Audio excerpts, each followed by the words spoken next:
450 ml.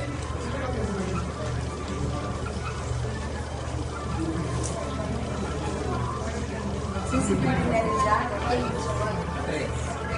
vai falando. 450 ml de água quente para fazer 3.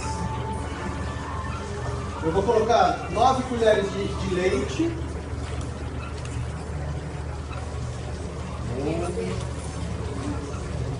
2,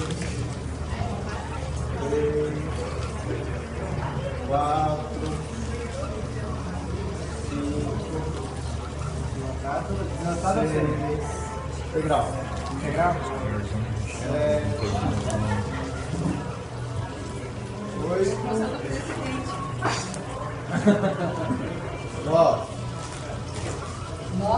9. Agora eu vou colocar 6 de shake. Eu não estou colocando a proteína, que já fez vários testes, 3 colheres de shake, que porção é mais legal. Então eu vou colocar, fazer sabor sonho de valsa, que é chocolate, doce de leite, e o cookie você tem que colocar só no finalzinho. Vai cronometrando quanto tempo demora para fazer, né? Eu chego e faço uma barriguinha assim, ó. 1, 2,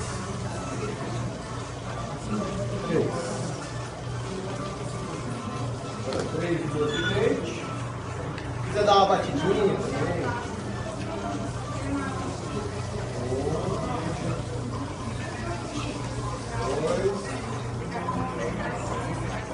2, 3. Agora falta 3 de cookie, certo? Ele não mostra a coisa do liquidificador. Não, liquidificador é só bater. Ó, mais ou menos assim, ó, ficou homogêneo. E tá quente, não precisa bater muito tempo. Tá homogêneo, só diminuir um pouquinho. Vai pôr o cookies agora. Não pode até desligar, né?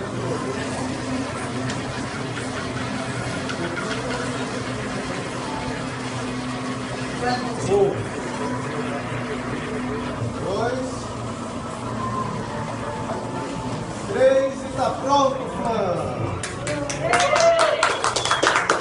2 minutos e 25. 2 minutos e 25, Murilo. Eu acho que ele ficou um pouquinho mole, tá?